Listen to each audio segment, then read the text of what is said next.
Hello everybody and welcome back to our professional development webinar series. Thank you for joining us today for a presentation titled Parishes, New Media and New Evangelization, a Roundtable Discussion. For those of you who are with us for the first time, my name is Dees and I'm the Digital Publishing Specialist at Ave Maria Press, and I'll be your moderator for today's discussion. This webinar is brought to you exclusively by Ave Maria Press in partnership with the National Conference for Catechetical Leadership, the National Association for Lay Ministry, and the National Federation of Priest Councils. Everyone in our audience is muted today, and we can't see you either, for those of you who have asked that question. So everyone in our audience is muted, and the video is not on you, but you are able to ask questions. So questions may be sent to our presenters, and we're going to encourage as many questions as possible today using the questions section of the GoToWebinar panel, which you can see displayed on your screen here. So please take a moment now to find that box for typing questions on your GoToWebinar panel and simply click the send button at the bottom right-hand corner to send your question to our presenters, and I'll read as many of those questions as possible during the presentation today. I'd like to also note that this webinar is being recorded, and a link to the recording will be sent out to you later this week via email, so watch your inboxes.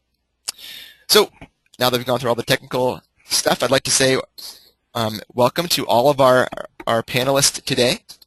I'm going to introduce each one of them individually and invite them to share a few quick thoughts about new media and the new evangelization. But thank you so much, everyone, for being with us. Great, it's good to be here. First, Domenico Bettinelli is the creative director of Pilot New Media for the Archdiocese of Boston. He lives in Holbrook, Massachusetts with his wife Melanie and their 3 children. So Dom, based on your experience in the Archdiocese of Boston, what are the greatest needs and opportunities for parishes to effectively use new media?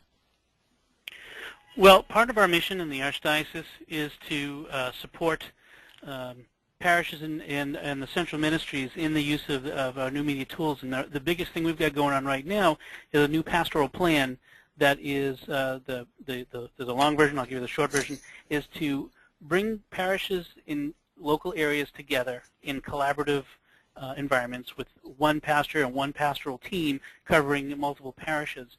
And the key here is to enliven those parishes and parish collaboratives through evangelization.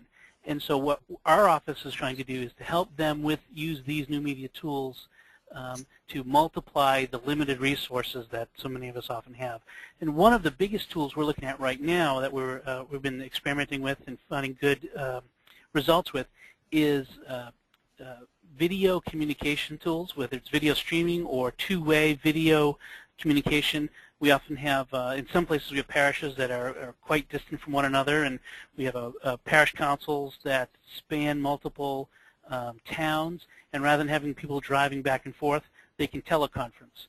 Or another thing we're doing is we have seminars from offices here in the central ministries that are intended for training and development in parishes, and rather than having everybody drive to our office, which can be a real pain in the neck during rush hour in the Boston area, like many places, we are able to broadcast it out inexpensively, and that's the other key. The whole setup is very inexpensive. We broadcast it out inexpensively to the parishes.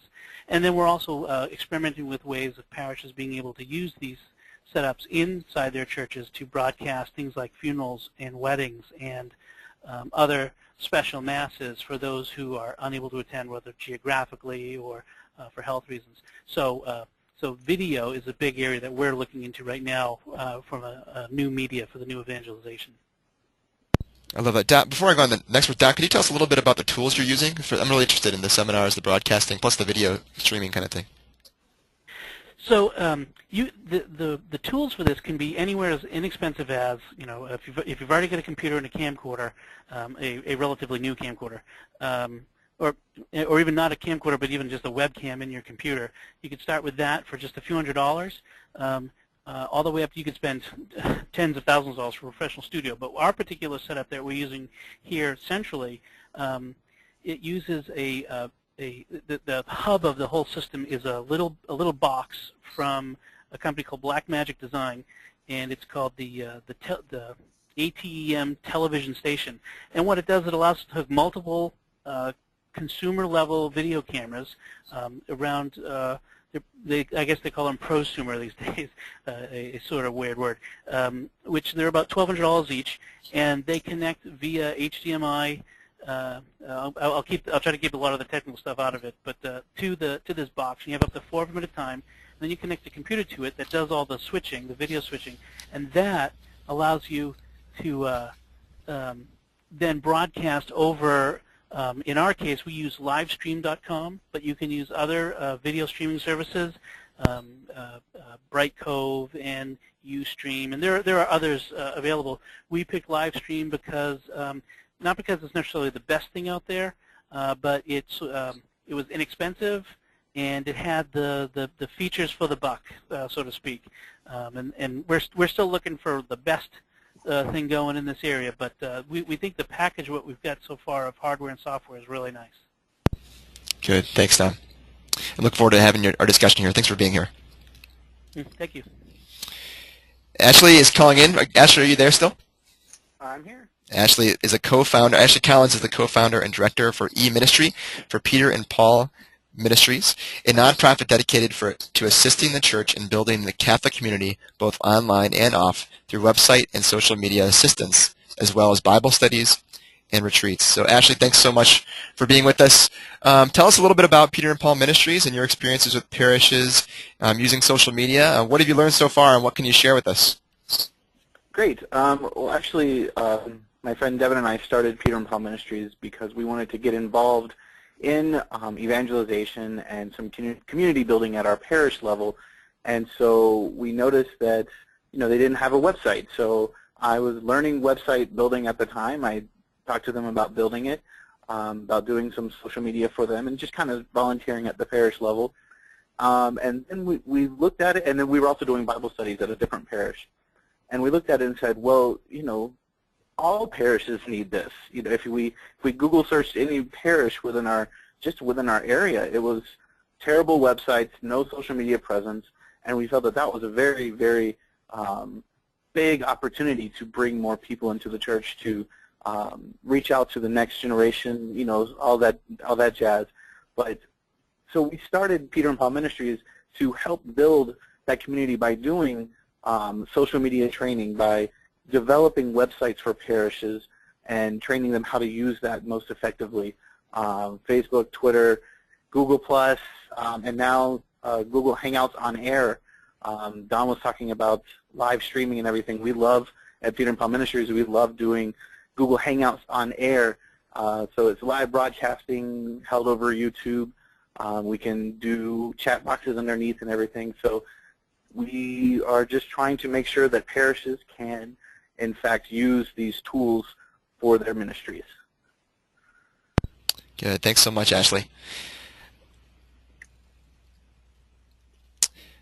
Hi, Lisa. You there? Hey, Jared. I am. I'm fascinated.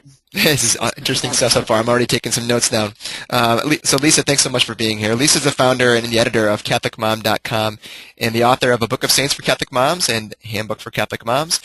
And she lives with her family in the Diocese of Fresno and speaks around the country on faith, family, and social media topics. So Lisa, tell us, what do you think are the greatest opportunities for Catholic parishes and new media today?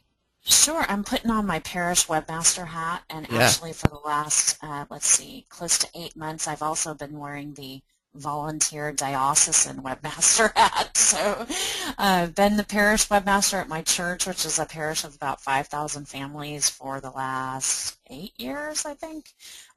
So we really built a website from the ground up, and I think I speak today from the perspective of all the webmasters out there who are, have great ideas, but also who operate within the realm of parish budget constraints, and particularly pastors who may not be overly wired or open to being overly wired. So in terms of the two things that you asked, Jared, the first thing was the needs, and I know that at least where I am and probably in other areas of the country, a few things that parish webmasters contend with. The first is that many of the remote parishes may not even have access to internet technology. Believe it or not, we've got mountain parishes that basically can't get connected. So don't leave them out of your traditional approaches to communication by going completely digital. The second thing we deal with is language issues. We're serving a very diverse language population, so we need to remember to put a lot of our efforts into broadening the language reaches that we have. That means recruiting volunteers that can be trained but also vetted and trusted to have access to providing resources in different languages. And then the last thing is, and this is more from the perspective of a diocesan position, remember that when you're endeavoring to teach new things to people that you may be dealing with parish staff who are wearing multiple hats. In many parishes, pretty much the pastor and a secretary. The secretary may have been in that role for many years and may still be using paper and pencil and a lot of old-fashioned procedures and systems, so take it gently with them. The good news is that the tools that we're proposing today are very low budget, not difficult to incorporate. And I think the best news that we have to talk about today is the fact that the dynamic, the demographic that we're looking to reach out to and serve through social media is also one of the ones that's waning in terms of church participation, and that's our young adults. And so don't discount the opportunity to invite them to be a part of an active social media ministry, a way that they can give back to their parish community and maybe feel more connected than they felt in the past by really being part of the new evangelization in your parish. Good, thanks, Lisa. I'm already seeing some trends and some topics here for discussion later, and thanks so much, Lisa, for offering your insights. Next, Josh Simmons is the founder and CEO of eCatholic, one of the largest providers of Catholic websites in the country. Before launching eCatholic in late 2005, he worked for the church for several years as a youth minister, director of faith formation, and music minister. He's also one of the founders and speakers of the popular Digital Church Conference, a one-day guide to Catholic new media and the new evangelization. Josh lives in College Station, Texas with his wife Elizabeth and their 5 children. Josh, thanks for being here. Thanks for having me, Jared. So Josh, tell us, what do you see as the biggest mistakes that parishes are making, and what can they do differently as far as websites go? Sure. Well, just from a website standpoint, a lot of the biggest mistakes that we see is that, number one, they're not doing anything about it. They've had the same website up since 1999 when a volunteer created it for them. Or an even bigger mistake is that they are creating a beautiful website, but then they don't have an easy way to update it, and so it's not being maintained and kept up to date for people to use and to know what's going on. So that's a big part of what we try to do, is provide an easy way for people to build a beautiful dynamic site that's easy to update. Just listening to Lisa talk, it kind of made me think, and also listening to Ashley. I actually started this about 7.5 years ago, 8 years ago, when I quit at the parish. Like Ashley, got into this because so many parishes, everywhere I looked, every parish, every school, a lot of dioceses either didn't have websites or they were terrible websites. And so over the past 7.5 years, working in that, it's been neat to see the evolution from parishes just needing a website to all of a sudden Facebook comes out and Twitter comes out and YouTube becomes available, and seeing how they're slowly starting to adapt those things. And so that's one of the big things we're working on now. We have a new version of our product that's coming out this summer, is we're trying to figure out how can we take these different forms of new media and bring them into one place through the parish website so that they're more connected, so that it serves as a home base, so that it's not all these independent new media arms out there, but they're all integrated into one solution. Great. I love that term, home base, for website, because I think too many parishes are already making the mistake of thinking they can just go onto Facebook and have a Facebook page and they don't need a parish website anymore, which I think you all agree probably is not the best decision to make. So thanks, Josh, for being here, and look forward to having you here for our discussion. Finally, Matthew Warner is the founder and CEO of Flocknote.com and the creator of TweetCatholic.com, and he's a contributing author to the Church and New Media book and popular Catholic blogger. He has a BS in electrical engineering from Texas A&M and an MBA in entrepreneurship. He and his family hang their hats in Texas. So Matt, thanks for being here. Yeah, thanks for having me, Jared. It's great. Can you tell us a little bit more about Flocknote for those of us who are new to us, and then also what you've seen parishes do in interesting ways with the platform? Sure. Yeah, I started this just through volunteering a lot at my own parish and being involved in seeing a lot of the communication challenges that we had, and similar to a lot of these other guys and gals here that started helping out because there was a real need there. I saw a huge need for us to communicate more effectively, and not just within our own parish and within our own ministries and things, but as a church as a whole. I had a real frustration that all of our churches just acted like little churches, and we didn't share resources very well, and we didn't communicate on events that were going on in the same area together and working together on those things, and we don't really hear much directly from our bishops, and we aren't very connected with them, and all these different things that, how can we use these tools to communicate, or sort of bring about communion through our communication as one church and not acting like a bunch of little churches. And so I set out to try to solve some of those problems, and Flocknote ended up being sort of what really struck a chord in helping parishes take a huge step forward in how they communicate. And for those that don't know, Flocknote's just a simple way to manage email newsletters, simple emails that need to go out to different groups and segments of groups within your parish and ministries, and text message lists primarily. It'll do phone calling, it'll integrate with Facebook and Twitter and those kind of things as well, but it really focuses on that kind of direct communication so that you can easily send stuff out via text, email, and even phone call, all from one area, and it helps you gather all that contact information in the first place. We have a great text-to-join feature where people can just, we've had a lot of pastors ask for stories. We've had some really awesome stories from parishes that get a hold of it, and they'll have a, bring your cell phone to Mass Sunday kind of thing, which sounds intriguing and borderline scandalous, and all this. Why is Father asking us to bring our cell phone to Mass? But after Mass at an appropriate time, has everyone pull out their cell phones and text in a keyword to a short code, and immediately they're subscribed to get text message updates for the whole parish.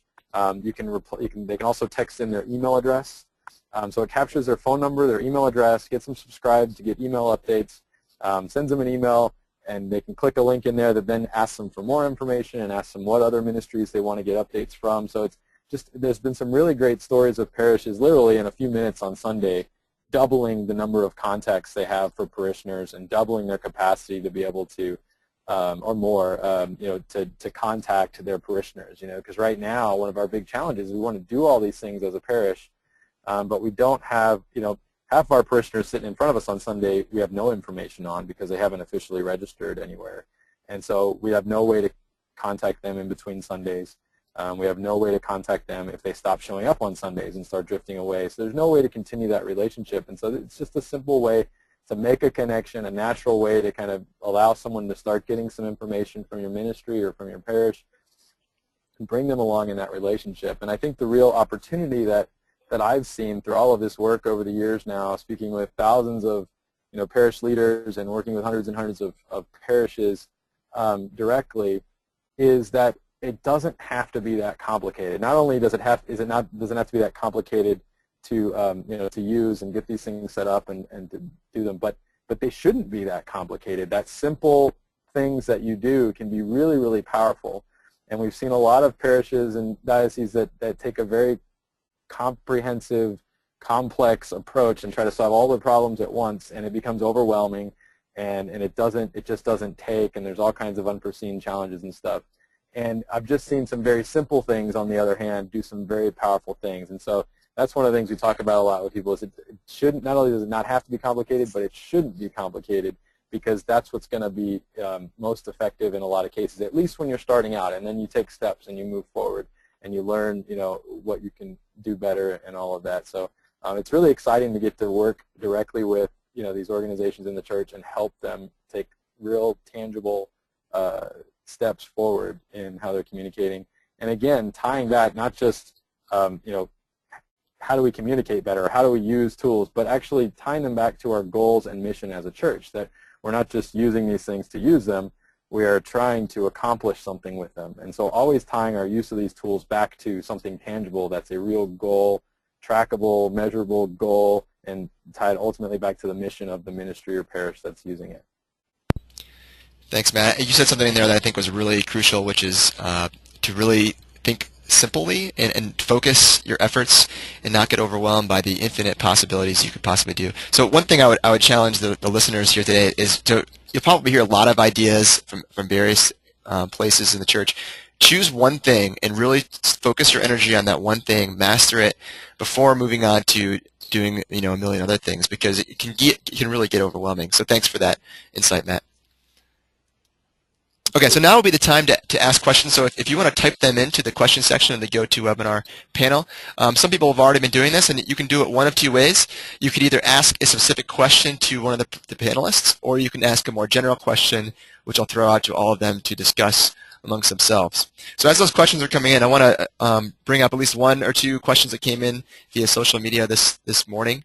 Kevin Cotter, for those of you who don't know Kevin, he works for Focus, the Fellowship of Catholic University Students. And he's the guy that was behind that popular Pope alarm that happened while Pope Francis was being elected. And he asked this question. He said, how do you make sure the digital realm carries over into people's everyday reality? And I asked him to clarify a little bit, and he said, how do we make sure our impact online turns into impact offline? So I'll offer that up to all of you. Any takers on this first question? Let's go ahead and jump in. I think that this is really pointing to the key in social media, which is building community. And I think one of the things that we've seen from our parish Facebook presence is this, along with the ability to share catechetical information and, to be keeping people in the Word every day, and all this is a greater sense of community within the pews of our parish. It sounds funny to say that, but I don't know how many of you out there listening have sat in the same pew week in, week out, and maybe you know the name of one other person in your pew, but most of the people, you've been at Mass there for the last 10 years, and suddenly it's too late to ask, I've been sitting next to you for 10 years, what's your name? But having our Facebook page has actually been able to help us build a greater sense of connection between our parishioners, has been able to have our ministries have a place to have conversations, throughout the week when they're not meeting, Bible study groups and conversation there. I really think those connections are a key benefit to this. And also just a reminder that church, we're people of church all week long and not just on Sunday. Yeah, great. I love that. And I think for a lot of us, it takes a kind of a risk of being personal on Facebook, like with people in the parish, of connecting with them. So thank you. That's a great insight. Dom, you had something to add?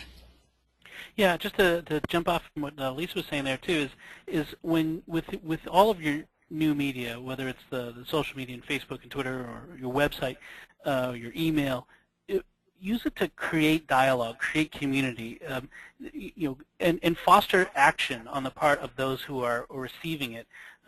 If it's okay to use it as a bulletin board occasionally, but the idea is to get people engaged with, not just with you as the organization, as the parish, but also with one another. That's, I think, how to turn this into something that has some tangible reality offline. Get people praying, get people talking to one another. Just an example from here in Boston, when we had the tragedy last month, we started putting out some stuff on our social media asking people to pray.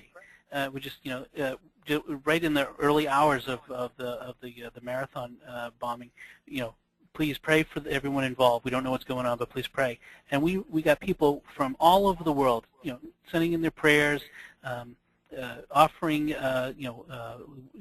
support spiritually and verbally, and then engaging with one another in that moment of prayer and dialogue. And I think that's the key. It's not, we don't want to just make it an information flow, we want to make it about personal relationships. Again, a personal relationship with the parish, but also a personal relationship among the people in the parish, especially so. And of course, the biggest one is we want to foster that personal relationship with Jesus Christ, which is the whole point of it. Yeah, absolutely. Thank you, Don. Matt, what do you have next? I was just going to say, I think this question is exactly why, or answering this question is exactly one of the issues underlying why it's hard to get certain people in the church sometimes to buy into the use of these new technologies and new media, is because they don't see the real tangible impact that they can have. And I think that goes back to what I mentioned earlier in terms of having concrete, tangible goals. When you sit down at a computer, you sit down at your Facebook page, you should know, what am I trying to accomplish by doing this? And if you can't answer that question, then you need to take a few steps back and figure out why you're doing these things. Because if you can take something like a Facebook fan page or an email list or a text message list or increased features on your website or whatever it is that you're working on, video, all these things, if you can take that to Father or one of your people, your boss or whoever it is, and they're a little skeptical about why we should do these things, if you're just telling them, well, we need to have a Facebook page because that's what everybody's doing, well, that's not all that convincing to somebody of substance, which hopefully is who you're talking to. They want to know, well, why are we going to do this? How is this going to help us accomplish our goals? So if you can go to Father and say, by doing this, what if I could show you that we could double our attendance at our Holy Day of Obligation Mass next week, or we could increase the people lining up at confession lines, all these measurable kind of things that are directly tied back to getting people the sacraments, getting people in to show up to Mass, getting people help that they need, all of these things that are part of our mission, tangible goals as a church, helping people to understand their faith better, all these things. If we can tie them back to those tangible things, then when we sit down to use any of these tools, we know what we're trying to do with them, and then it can be more convincing in making our case for why they're so important. Ashley, go ahead. Yeah, one of the things that when I try to think of using social media is always how can we build community, be it in our local parish or just as a Catholic community in general. And so I like to use hashtags a lot. And so, one of the things two of the things that we've done with Peter and Paul Ministries is like the great, I think it was 2012 Great Pentecostal Mass Check-In, where we encouraged everyone to take pictures of themselves going to Mass. So not only is it, showing that, oh, here's a group of people that are going to Mass, and then they're posting it on their site, showing everybody that this is somewhere that they find important, that they're reaching out to others and generating that conversation, as well as our Baconless Fridays that we like to do during Lent, where we, that was kind of a crucial thing for some people, where they were saying that, oh, they forgot that it was Baconless Friday during Lent until they saw the memes pop up. And so that was something that showed me that that's a social media something that generated a real world, however you want to call it, change or thought that helped someone with their spiritual life. Good, thanks. We have a ton of questions coming in, so please keep them coming. I have one question, kind of a part two of a question that I really like that I wanted to throw out there, which is, let me pull. What are young adults using today? And I think that, Lisa, you brought that up really briefly, just that young adults are using these different platforms, and I think this is what I love about the question is that it's asking specifically about a group of people. I think that's a great way for us to think about what the specific people that we're trying to get to reach using social media. So I think the question is asking two things. One is asking what kinds of social networks are people using, or technologies are people using, and how can we effectively use them to reach young adults in the church. Ashley mentioned memes, and if you look at statistical data, everything's pointing towards this massive increase in visual media, things like Instagram. For women, things like Pinterest. I know I'm on here with a bunch of guys. Not just women. They're probably all like, oh, Pinterest. But all right, Ashley's in touch with his inner pinner. I like it. But definitely YouTube. I live with, an 18-year-old high school senior, and my other son's a 21-year-old college junior, and I look at, where they're going.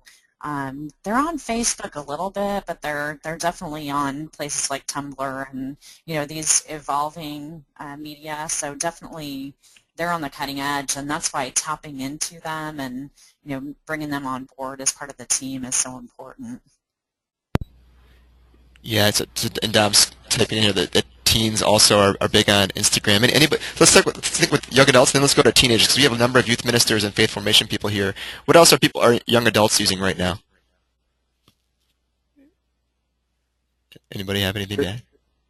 I was just going to jump off of what Lisa was saying, Please. say that Twitter, and I'm sorry, Tumblr definitely is something that a lot of people are moving to, because it's shorter, it's more anonymous, it's kind of easier to hide in Tumblr, from what I understand. So definitely Tumblr is a place that people are going to for social media.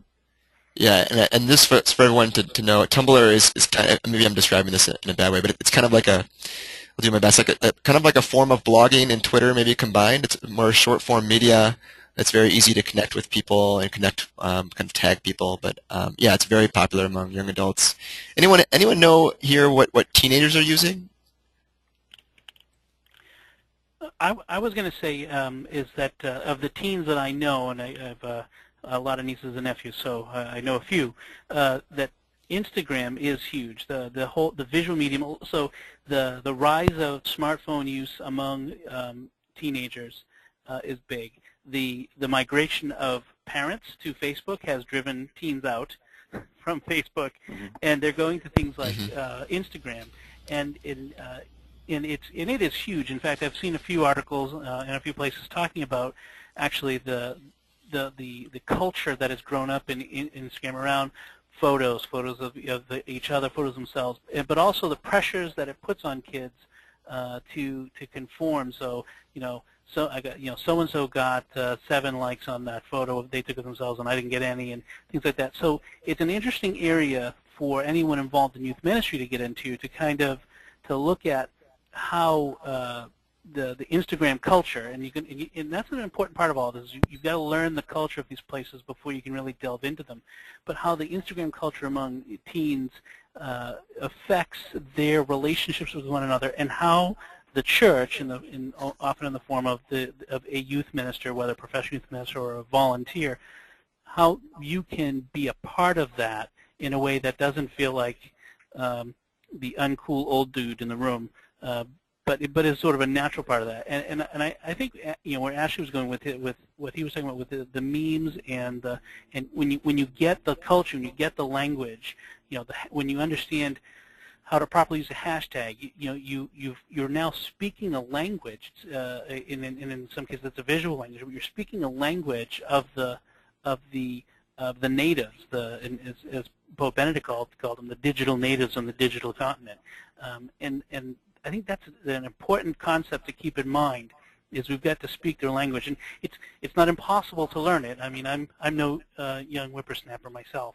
I'm a middle-aged guy, but I think I understand a lot of the culture and the language of this stuff, that I can feel comfortable, communicating in it with these young folk, and so I think Instagram is an area that is rapidly growing in significance among teens, and it's an area, frankly, that adults need to be concerned about, because there are inherent dangers in it as well for kids.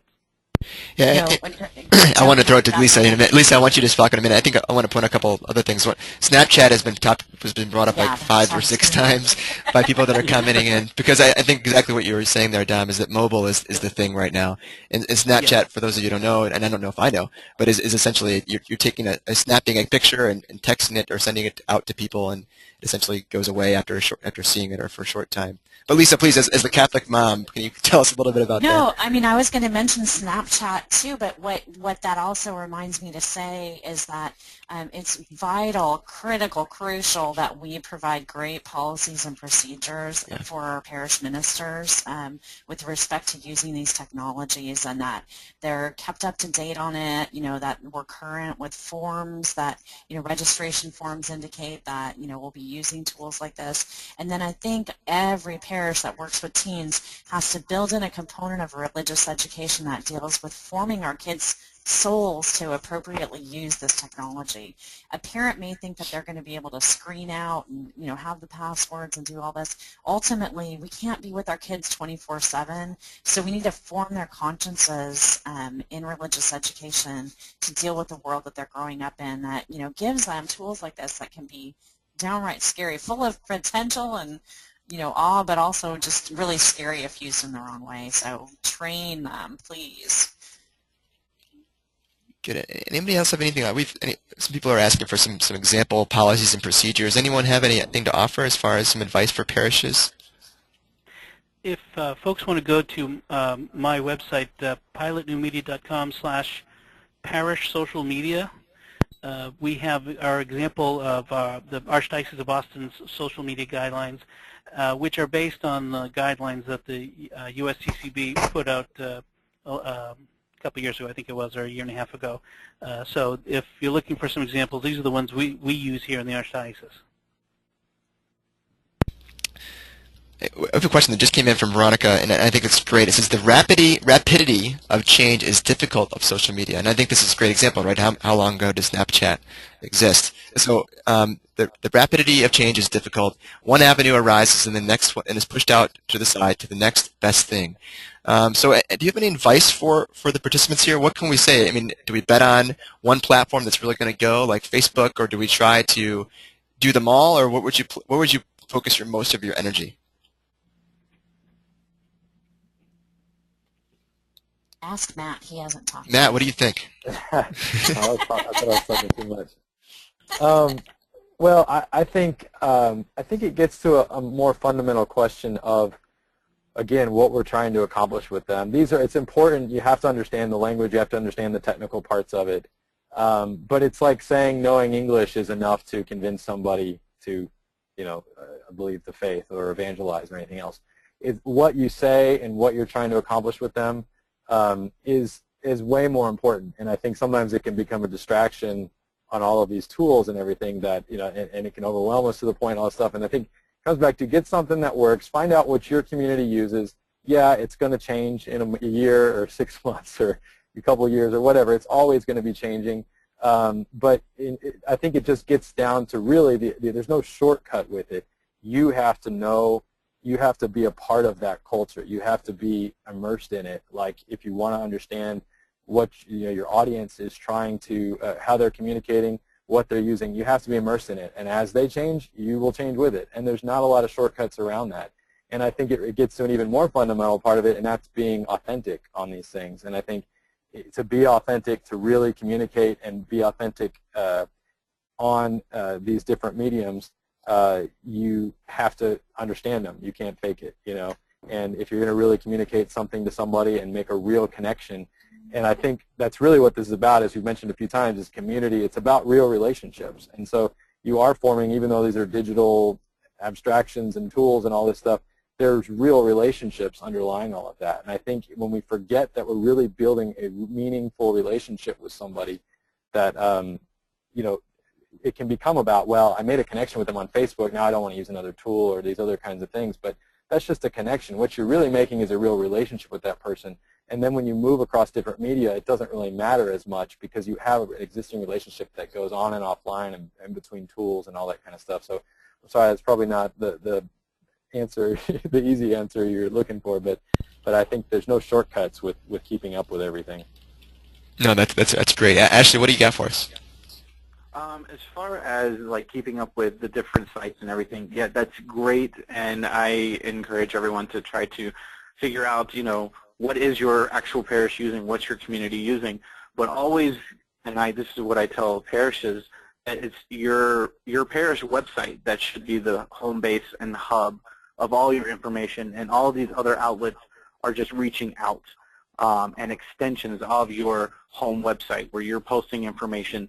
Even on your website, you're going to have comments, and you're going to generate sort of a community around there.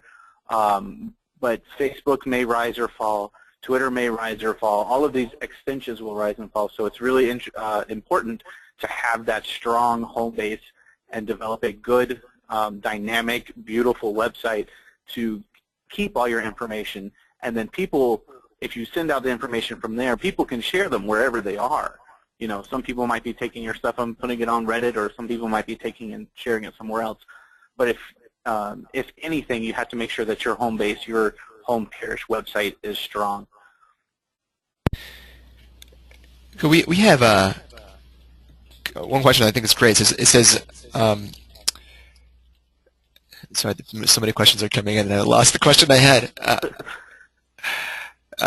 Here it is. So Greg's asking, do parishes seek out content providers to help them deliver the message? And I also ask, should they seek out content providers?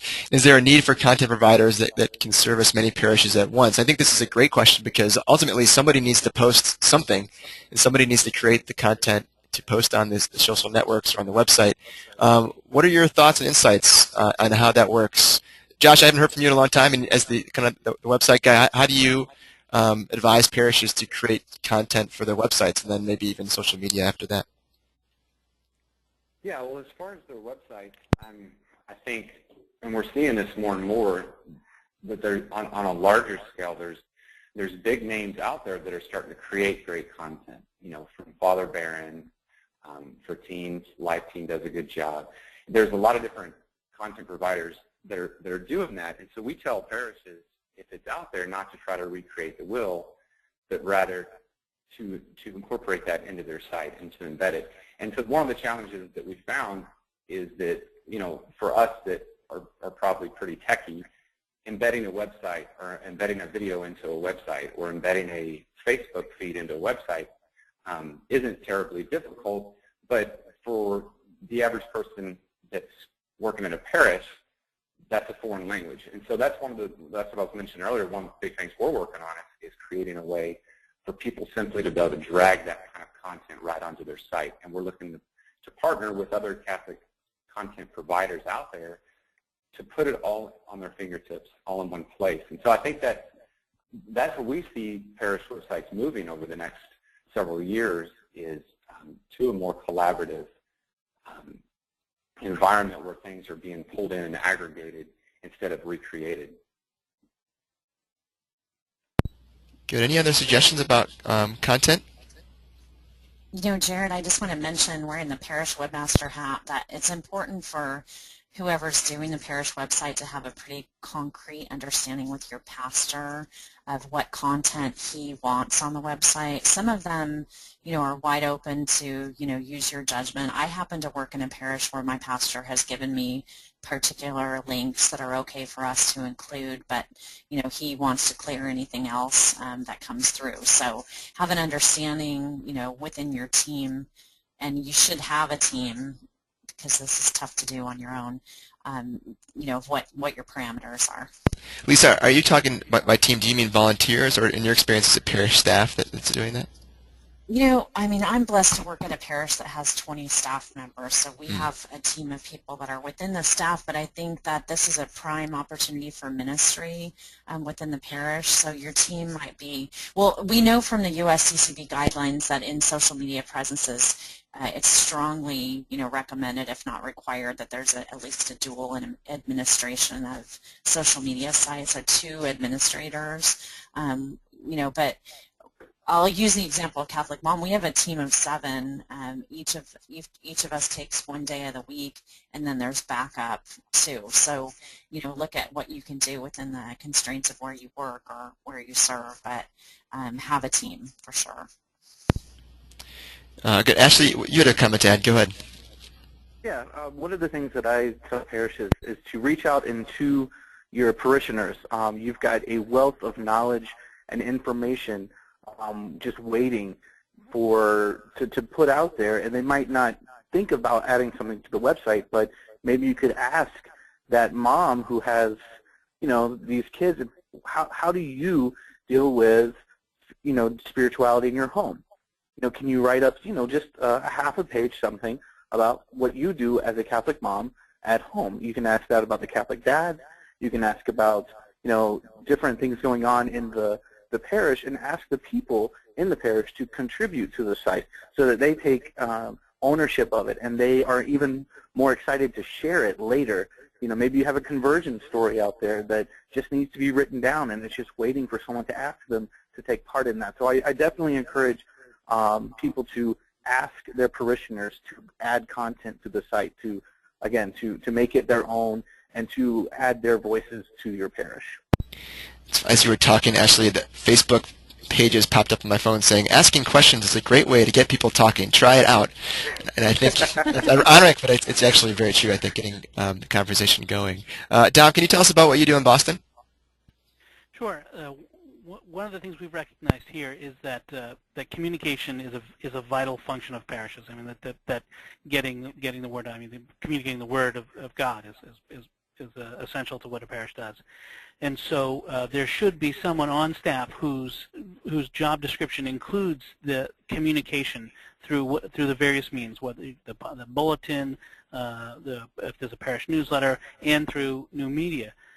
What we've suggested to parishes and what we can help them do is we have them set up a process in the parish by which information flows from various areas, the ministries, departments, what have you, into a central, what we call a gatekeeper, someone whose job is whether it's the pastor or someone the pastor designates to look at the information, to approve it, to send it through, and they don't necessarily have to be the person who actually does the physical posting in the various places, but there's one central place that it goes to, and so we recommend that there be this flow of information, that everyone knows who to send it to, who's got the approval, but also to keep that in people's minds that, what are you doing? Let the parish know about it. Don't just rely on flyers that you send home with, say, the kids, or or just don't just rely on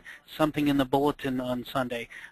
Remember, we've got to get all that information out in all the different ways that we communicate with people. So remember, whatever you're doing, tell the parish secretary, say, if that's who the gatekeeper is for this sort of stuff. Great. A question about, Bill asks about how do we handle fears of two-way communication? I think this is great. That is to say, fears that if you solicit open response can result in some angry or inappropriate responses. And anyone have any advice for how to, or maybe advice on, based on your own experience, how do you respond to angry people who might post things inappropriately on Facebook or to other social media networks? Well, I would say, as the Archdiocese of Boston, because I manage all of our social media accounts, I see some of that come through, but not as much as you'd think. And it sort of depends on which venue I'm in. On Twitter, I ignore it, just because Twitter is an open billboard, and people can write anything they want, and it doesn't necessarily have to show up on our Twitter page. Say, if someone goes to Twitter and goes to twitter.com/BostonCatholic, they're not necessarily going to see stuff there that people write. On our Facebook page, because there is a lack of anonymity, pretty much when you're posting on Facebook, people, I find, tend not to write inappropriate things as much as you'd think. But we have a pretty clear policy that if you write something uncharitable or just inappropriate, it gets deleted. But that's a pretty high bar, and we kind of follow the USCCB on this. We let people say things that engender conversation. There's nothing to be afraid of from people who disagree. Jesus didn't run away from people who disagree with him, and neither will we. So if someone has something they want to say, we put it there. We can answer them. Sometimes we don't answer. Sometimes the best way is to just let someone vent and not to feed the fire. And sometimes others will jump in, and as long as it doesn't get out of hand, we kind of let it go. Now, and I say this only in that this doesn't happen very often, so it's not like it's a major problem, but it is a big fear of pastors and others. It's a much larger fear than it is a reality. There are ways to lock things down, to have less dialogue, and say if there's a pastor's blog, they often don't want to have comments because they don't want to have to moderate it, and they think it's a time sink, and they have all these fears about the awful internet and comment trolls and all that sort of thing. And we'll accommodate them with that, but I would encourage everyone to be a little courageous in the beginning and just try it out, because dialogue is what this is about. It's not about standing on the soapbox. people, the digital natives, as I said before, they expect two-way. They expect a back and forth. They're not. You can no longer expect them to sit and listen while you talk to them, and I think there's a lot of value in that. Sometimes you get back some really great stuff when you let people talk to you. Yeah, thank you, Dom. Matt, what do you have to add? Oh, well, I was just going to reiterate that it's definitely more, it doesn't happen as much as you might think, and I think it's that kind of general rule of kind of assessing fears in general, that when they're just kind of these vague things of, oh, all these things could happen, it's a lot more overwhelming than if you just wrote it down and said, okay, what's the worst that could happen here? And then when you write that down, you say, okay, if that happens, what does that mean? And usually it's not as big a deal as you think it is.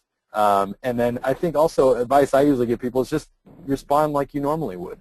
If you were walking through the parish hall and somebody said something like that, how would you respond? You know, I think, you know, these things happen in real life too. People say inappropriate things when we're in a big crowd, or somebody says something that might be taken scandalously. And I think more than anything, I think we need to always view these as opportunities. Every one of those times that something like that happens is an excellent opportunity to not only reach out to that person in whatever way that they're, you know, struggling or upset or whatever, but also to demonstrate in a kind of a public way charity, love, the way that the church should respond to hostile people or disagreements or anything like that. So I think it's a huge opportunity, and I think social media is a great sphere, in many cases a public sphere, to show the love of the church. Good, thank you. Yeah, go ahead.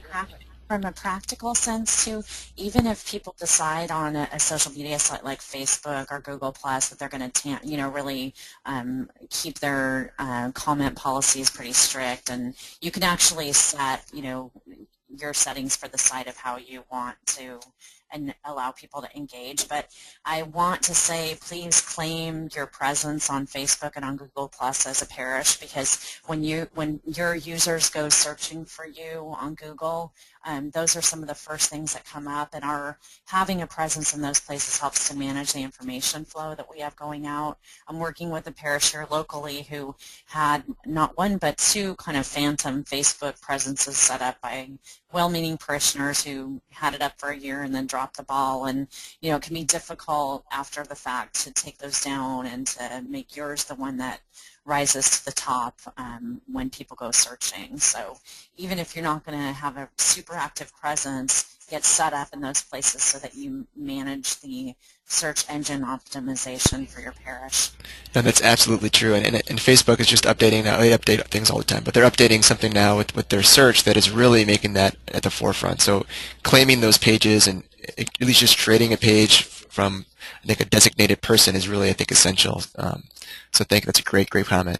Lisa, I'm going to come back to you, and I want to ask everyone else to hopefully chime in here. You mentioned something earlier about language, and I think that's something that's coming up in a couple of the questions, and Cindy in particular asked, can you recommend best practices for using social media in a bilingual parish? I don't know if you can expand a little bit, Lisa, and then again, I want to invite others to contribute as well. Yes, I mean, what we've done locally is to give authorization to our, we have a very large Hispanic ministry in our parish and 2 Spanish masses. So our person who's kind of the point person on staff for that actually serves them in the bulletin, and also is an administrator on the Facebook page. But one of the things that I do simply as someone who's not fluent in Spanish is take that bulletin content and make sure that I repurpose it for our Facebook page, so there's at least some Spanish language content going out there. I'm hoping to do the same in languages like Filipino and Hmong.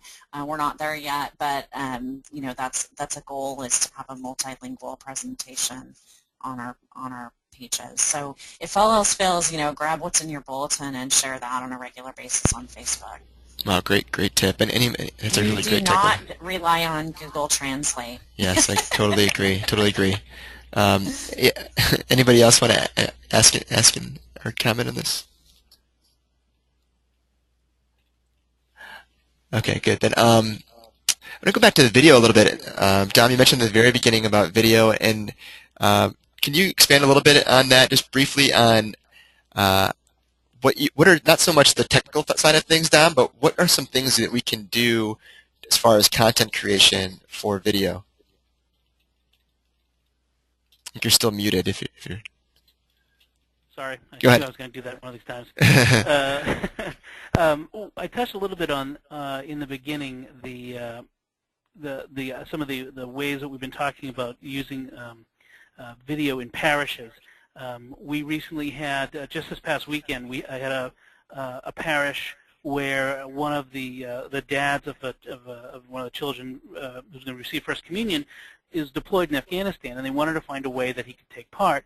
And so we figured out that they could. They didn't have wireless in the church. Not many churches do yet, and churches tend to be their construction tends to be very good at blocking signals. But we found out they had a very good Verizon wireless signal in there, so we got them an iPad with connected to Verizon, and they held up the iPad via Skype, connecting this dad in Afghanistan to his daughter receiving her First Communion. And actually, at the beginning of Mass, the DRE stood up at the front and announced that First Sergeant so-and-so was taking part, and the entire parish stood up and gave him a standing ovation.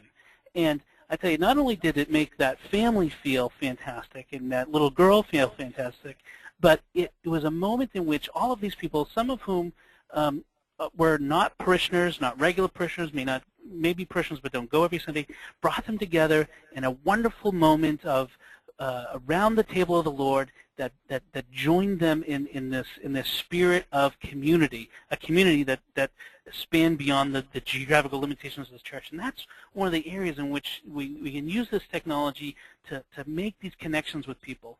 A couple other areas that actually I was inspired by a talk that Lisa linked to from St. Monica's in Santa Monica, California, who are doing amazing things with video streaming, where they have this amazing, crazy Hollywood-style setup in their parish. You don't actually need that, but it's incredible. But one of the things they sometimes offer is when it's a funeral, and say people can't travel across the country to their relative's funeral, well, they'll live stream the funeral for the sake of that family member, so who's on the other side of the country, on the other side of the world. There's no geographical limitation. Same thing with weddings, and we were talking here the other day. We have a diocesan TV Mass on Sundays, and then we also have a Catholic TV network, which is you can find around the country, but is based here in Boston. They have a daily TV Mass.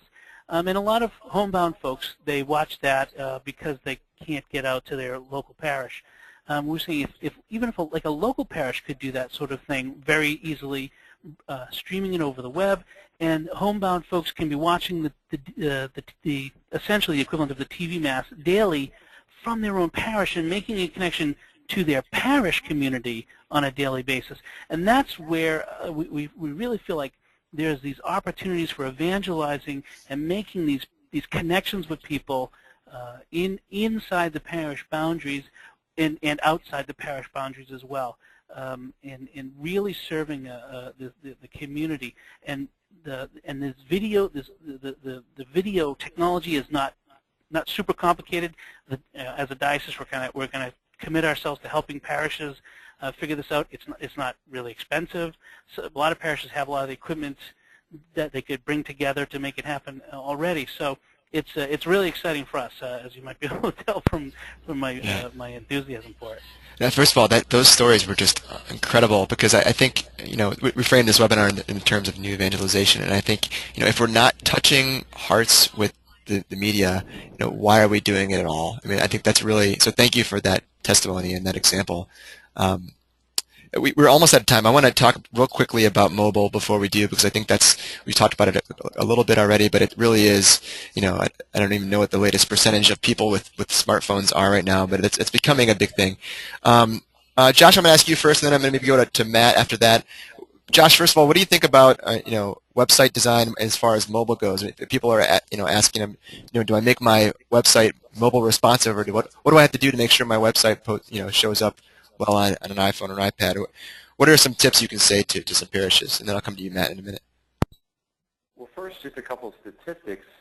53% of American cell phone users have a smartphone, and 25% internet users are mobile only. So that means that on average, and this is actually higher in certain demographics, for example, in predominantly Hispanic parishes, that number actually goes up, the number of mobile-only users.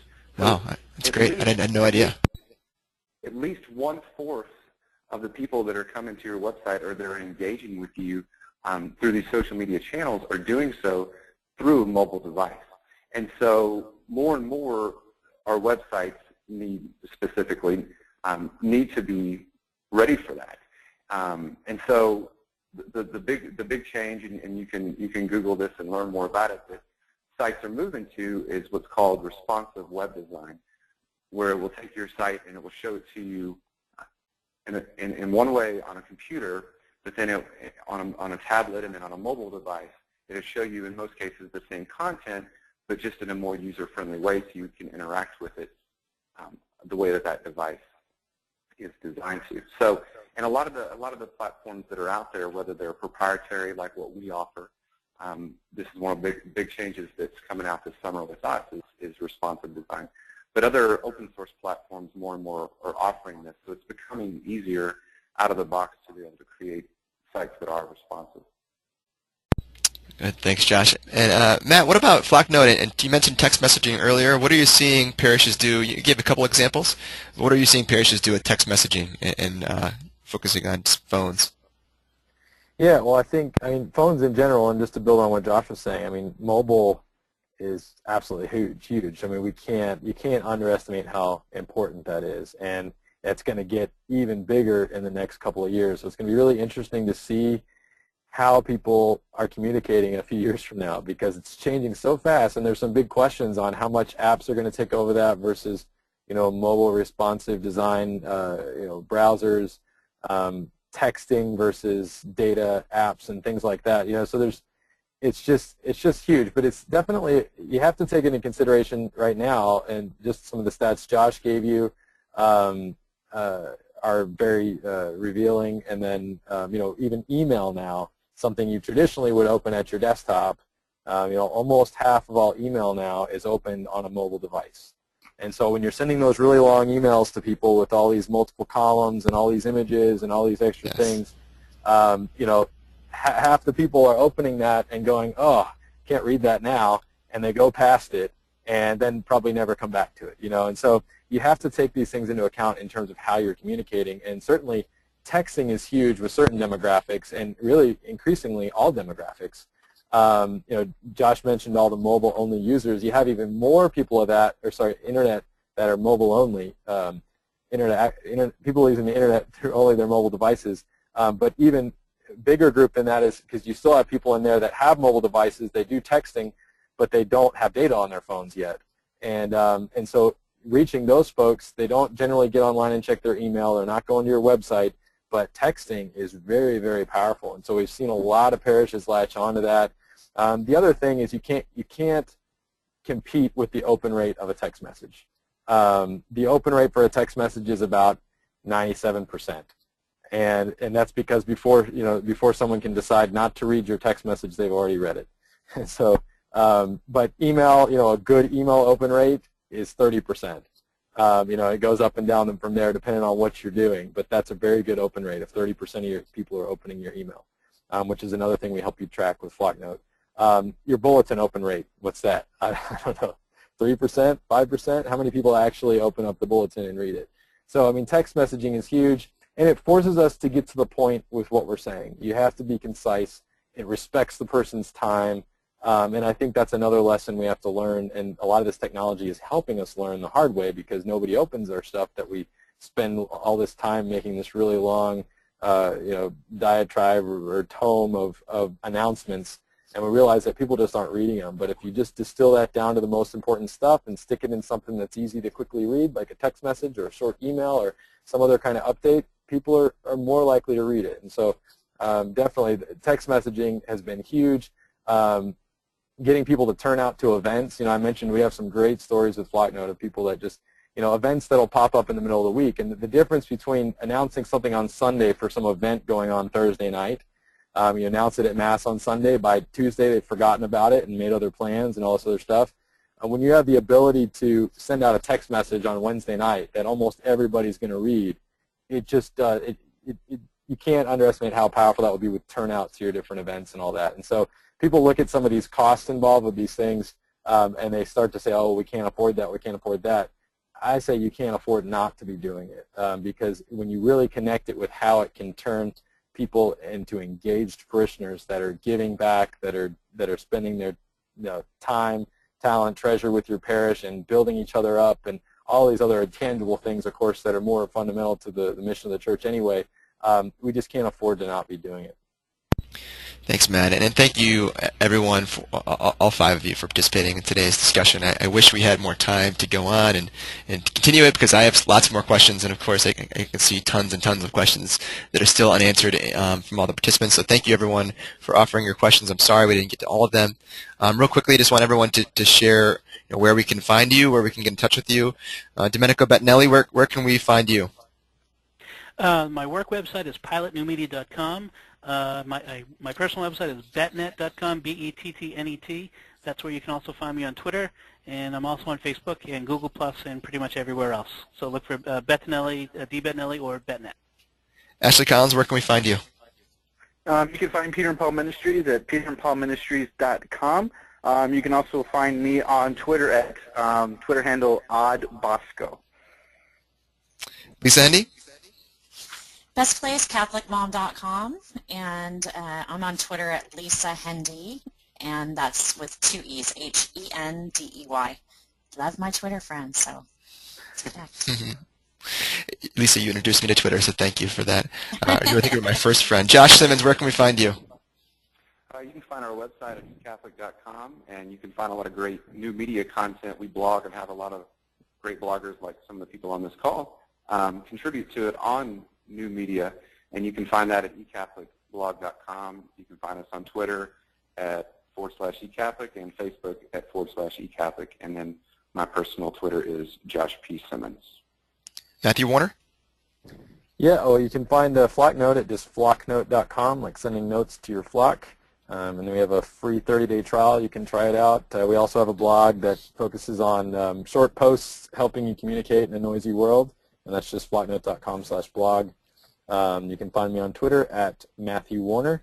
And if anyone wants to email me directly because I have any questions or anything else I can help them with, you can just reach me at matt, M-A-T-T, at flocknote.com.